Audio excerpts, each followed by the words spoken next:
है आपका अपने चैनल नूरी विद्या में। और इस चैनल पर आपको हिस्ट्री, ज्योग्राफी, पॉलिटिकल साइंस की तैयारी करवाई जाती है आर्ट्स वालों के लिए क्लास 12। और आज मैं आपके लिए लेकर आया हूँ कक्षा 12वीं की हिस्ट्री और इसका ये ऑब्जेक्टिव क्वेश्चन है। ठीक है, तो चलिए स्टार्ट करते हैं। इसका ये पार्ट 1 है। ठीक है, तो उससे पहले चैनल को सब्सक्राइब नहीं किया तो सब्सक्राइब कर ले। फर्स्ट क्वेश्चन कह रहा है कि गेटवे ऑफ इंडिया का निर्माण कब हुआ था। तो गेटवे ऑफ इंडिया का जो निर्माण हुआ था वो 1911 में हुआ था। ऑप्शन बी आपका बिल्कुल सही हो जाएगा। उसके बाद क्वेश्चन सेकंड कह रहा है कि 1942 में कौन सा आंदोलन हुआ था। तो 1942 में जो आंदोलन हुआ था वो हुआ था भारत छोड़ो आंदोलन। उसके बाद क्वेश्चन थर्ड कह रहा है कि दिल्ली चलो का नारा किसने दिया। तो दिल्ली चलो का जो नारा दिया था वो दिया था सुभाष चंद्र बोस ने। उसके बाद क्वेश्चन 4 कह रहा है कि भारतीय संविधान की प्रारूप समिति के अध्यक्ष कौन थे।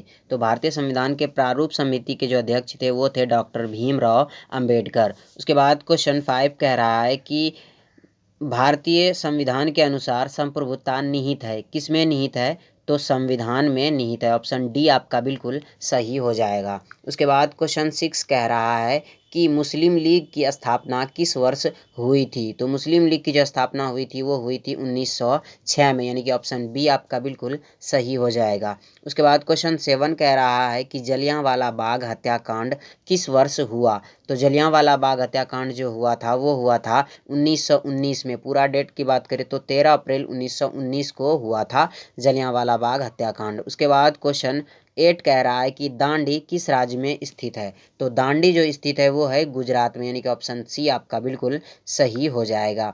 उसके बाद क्वेश्चन 9 कह रहा है कि पूना समझौता किस वर्ष हुआ था। तो पूना समझौता जो हुआ था वो हुआ था 1932 में। ऑप्शन ए आपका बिल्कुल सही हो जाएगा। उसके बाद क्वेश्चन 10 कह रहा है कि निम्नलिखित में किसका प्रकाशन अबुल कलाम आज़ाद ने किया था। तो अबुल कलाम आज़ाद ने प्रकाशन किया था अल हिलाल का। ऑप्शन बी बिल्कुल सही हो जाएगा। उसके बाद क्वेश्चन 11 कह रहा है कि पुर्तगालियों ने गोवा पर कब अधिकार किया। तो पुर्तगालियों ने गोवा पर जो अधिकार किया था वो किया था 1510 ईस्वी में। उसके बाद क्वेश्चन 12 कह रहा है कि सहायक संधि की नीति कार्यान्वित की, यानी कि किसने लगाई थी। तो सहायक संधि जो लगाई थी वो लगाई थी लॉर्ड वेलेस्ली ने, यानी कि ऑप्शन सी आपका बिल्कुल सही हो जाएगा। उसके बाद क्वेश्चन 13 कह रहा है कि अवध में 1857 के विद्रोह का नेतृत्व किसने किया था। तो 1857 के विद्रोह का नेतृत्व अवध में किसने किया था। बेगम हजरत महल ने। ठीक है, उसके बाद क्वेश्चन 14 कह रहा है कि 1857 का विद्रोह प्रारंभ हुआ कब हुआ था। तो 10 मई 1857 को विद्रोह प्रारंभ हुआ था। ऑप्शन ए आपका बिल्कुल सही हो जाएगा। उसके बाद क्वेश्चन 15 कह रहा है कि भारतीय राष्ट्रीय कांग्रेस के संस्थापक कौन माने जाते हैं। तो भारतीय राष्ट्रीय कांग्रेस की जो स्थापना की थी वो की थी ए.ओ. ह्यूम द्वारा, और ए.ओ. ह्यूम जो था वो एक ब्रिटिश आदमी था। ठीक है, उसके बाद क्वेश्चन 16 कह रहा है कि आईने अकबरी कितने भागों में विभक्त है। तो आईने अकबरी जो है वो 5 भागों में विभक्त है, यानी कि ऑप्शन डी आपका बिल्कुल सही हो जाएगा। उसके बाद क्वेश्चन 17 कह रहा है कि औरंगजेब ने अपने जीवन का अंतिम भाग बिताया कहाँ बिताया था। तो दक्षिण भारत में अपने जीवन का अंतिम भाग बिताया था औरंगजेब ने। ऑप्शन डी आपका बिल्कुल सही हो जाएगा। उसके बाद क्वेश्चन 18 कह रहा है कि स्थापत्य कला का सबसे अधिक विकास किसके समय में हुआ। तो स्थापत्य कला का सबसे अधिक विकास जो हुआ था वो हुआ था शाहजहां के समय में हुआ था। ठीक है, उसके बाद क्वेश्चन 19 कह रहा है कि शेख मोइनुद्दीन चिश्ती की दरगाह स्थित है कहाँ पर। अजमेर में स्थित है। ठीक है, ऑप्शन डी आपका बिल्कुल सही हो जाएगा। उसके बाद क्वेश्चन 20 कह रहा है कि ईस्ट इंडिया कंपनी की स्थापना कब हुई थी। तो ईस्ट इंडिया कंपनी की जो स्थापना हुई थी वो हुई थी 1600 ईस्वी में, यानी कि ऑप्शन ए आपका बिल्कुल सही हो जाएगा। उसके बाद क्वेश्चन 21 कह रहा है कि विजयनगर साम्राज्य की स्थापना किसने की।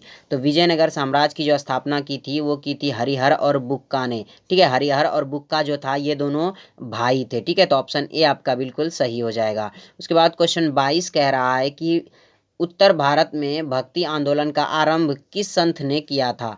तो उत्तर भारत में जो भक्ति आंदोलन का आरंभ किया था वो किया था रामानंद ने। ऑप्शन सी आपका बिल्कुल सही हो जाएगा। उसके बाद क्वेश्चन 23 कह रहा है कि कैप्टन हॉकिंस किस मुगल शासक के दरबार में आया था। तो कैप्टन हॉकिंस जो मुगल शासक के दरबार में आया था वो आया था शाहजहां के दरबार में। आपके बुक में सॉरी जहांगीर के दरबार में आया था। आपके बुक में शाहजहां दिया हुआ है जो कि गलत है। ठीक है, ये जहांगीर के दरबार में आया था कैप्टन हॉकिंस। उसके बाद क्वेश्चन 24 कह रहा है कि निम्नलिखित में अकबर किस पर अधिकार नहीं कर सका। मतलब अकबर जो था वो किस पर अधिकार नहीं कर सका था, तो मेवाड़ पर। ठीक है, यहाँ पे मेवाड़ पर, ये मतलब इसका जो ऑप्शन वाला था वो कट गया है थोड़ा सा, तो माफ़ कीजिएगा। मेवाड़ पर उन्होंने अधिकार नहीं कर पाया था। उसके बाद क्वेश्चन 25 कह रहा है, और ये आखिरी क्वेश्चन है इस वीडियो का, कि निम्नलिखित में कौन मुगल बादशाह आलमगीर के नाम से जाना जाता है। तो औरंगजेब जो है वो और आलमगीर के नाम से जाना जाता है। ठीक है, तो ये 25 क्वेश्चन आई होप कि आपको बहुत अच्छे तरीके से समझ में आ गया होगा और आपको याद भी हो गया होगा। अगर वीडियो पसंद आया तो प्लीज़ लाइक कीजिए। अगर आपका कोई डाउट है तो कमेंट में बताइए कि आप नेक्स्ट वीडियो किस सब्जेक्ट के ऊपर पाना चाहते हैं। और इस वीडियो को अपने 5 दोस्तों के साथ शेयर ज़रूर कीजिए। और चैनल पर पहली बार आएँ तो सब्सक्राइब करना आपका तो बनता है।